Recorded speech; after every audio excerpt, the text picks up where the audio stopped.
Hello, welcome to the Spark Lab. I'm Rebecca and this is Book and Cook. We're making festive desserts today. So this is going to be a gluten-free recipe. It's really easy. We're going to start with, this is just from Kroger's. It's Simple Truth Organic Gluten-Free Cornbread Mix. You're going to want to start by taking either a muffin tin or some muffin cups, or we have cute little bundt cups that are fancy. You're going to want to take your canola oil spray and spray those really well so that they're well covered. Oh, my oven has preheated. So you're going to take your cornbread mix. To that, you will be adding 1 cup of milk, a 1/3 of a cup of oil,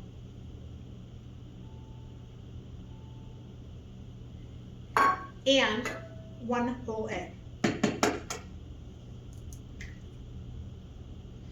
Now, you do not have to use gluten-free if you're fine with eating gluten, but just follow the box recipes for whatever your cornbread is. Jiffy corn mix is fine. If you need to have something that does not have lard in it, you can get Jiffy cornbread mix in a vegetarian version, which has oil instead of lard, just so you know if you're trying to watch out for those kind of products also. Then just go ahead and mix up your cornbread.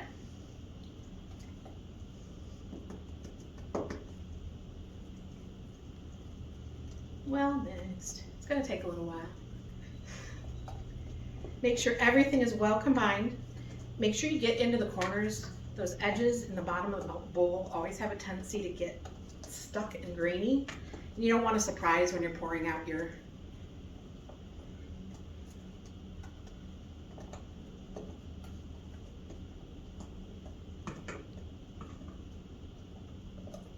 Once your ingredients are all combined and you don't see any lumps, because you don't want to end up with little grainy spots in your cakes when you're done, you can go ahead and set that to the side a minute. Grab your pan with your and you're going to fill your little cups about 2/3 of the way full. Most single boxes make about 6 little cornbreads. You can also make this in a 9x9 round square pan or a 9-inch round pan, and then you would just cut it up into individual servings when you were done.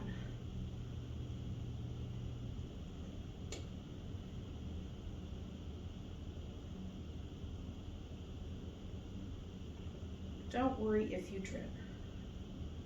Or worry if you drip, because you'll have to scrub the pan later.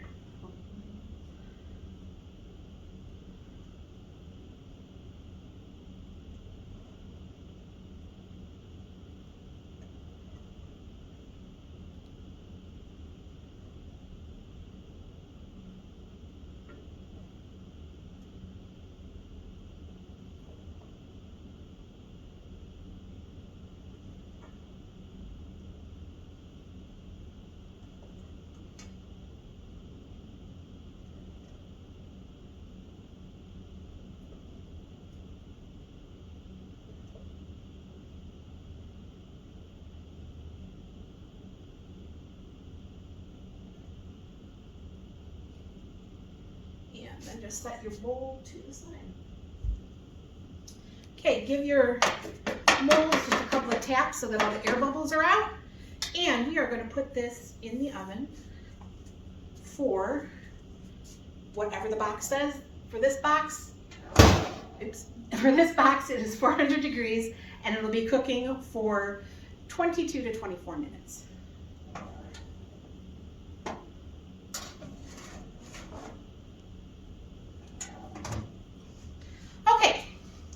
While that is cooking, we are going to make a cranberry sauce to go over this. Now, I have already rinsed 2 12-ounce bags of cranberries. You want to use fresh cranberries if you can get them. We're kind of getting to the end of cranberry season, so you may not find them in the store. You may have to go with frozen cranberries, and those will work also. You just need to thaw them. When you get your fresh cranberries, you're gonna wanna rinse them and make sure you pull out any bad ones, any ones that are squished, really funky colored, chopped in half, shriveled up. Any that don't, really you just don't wanna end up in with your cranberry sauce. I've already done that with our cranberries. And we are gonna pour those into a pan.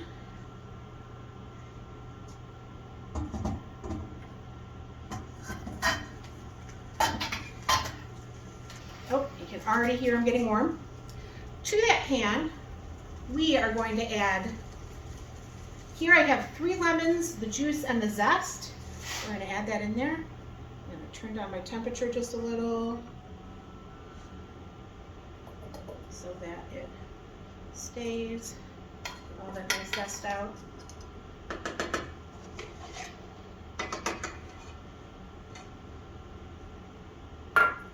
I do have 1 more lemon that we are going to take the zest off of, right into your pan.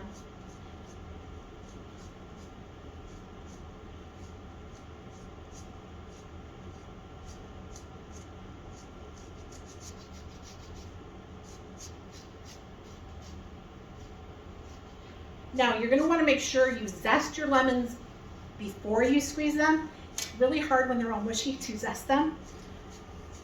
But between zesting and juicing,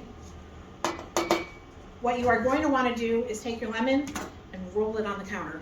Put some real weight into it, make it really squishy, because that breaks up all the little pods inside so that you get a really juicy lemon. Not only that, but your hands end up smelling really good. Then take your knife, cut your lemon in half. You're going to want to try to get the seeds out. It's no fun to have seeds in your sauce. So kind of take a look. Then take whatever juicer you have. I've got a hand juicer here. Take my half a lemon and just add the juice to the pot.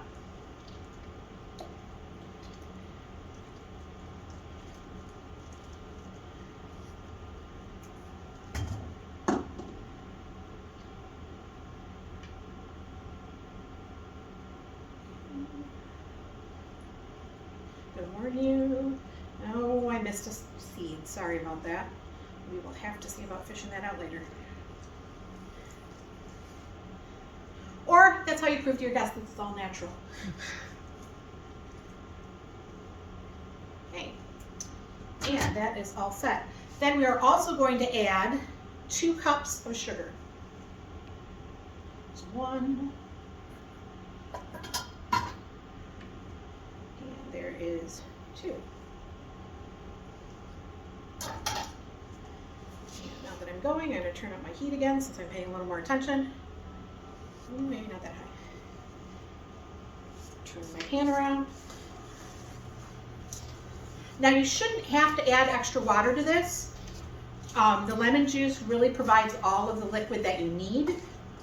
However, if you think you need to add a little extra water, just a very little, probably no more than a tablespoon or 2, because the cranberries will provide their own juice as they cook. Now, you're going to be cooking these cranberries in this pot on relatively high heat until they start to pop and soften. You can then you're going to want to keep cooking them until the sauce gets the consistency that you want. If you like your sauce chunky, take it off as soon as they have all fully popped and are kind of incorporated. If you like your sauce a little smoother, keep cooking it down. You can also add your cranberries, and these are not ready yet. When your cranberries start cooking, you can press against the side of the pot and pop them and squish them down.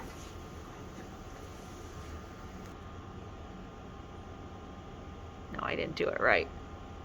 Oh yeah, I did.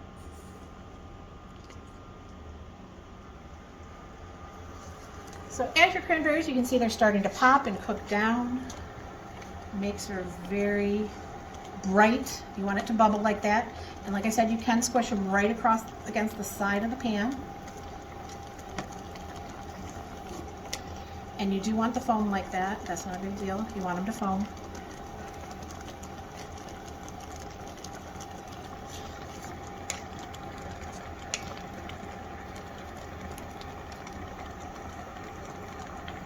Yeah. Yep.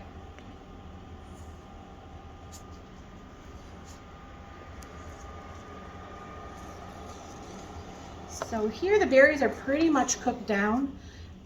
If you really want, like I said, you can cook it further if you really want them mushed, or you can even run them through a strainer and take out all of the chunky bits.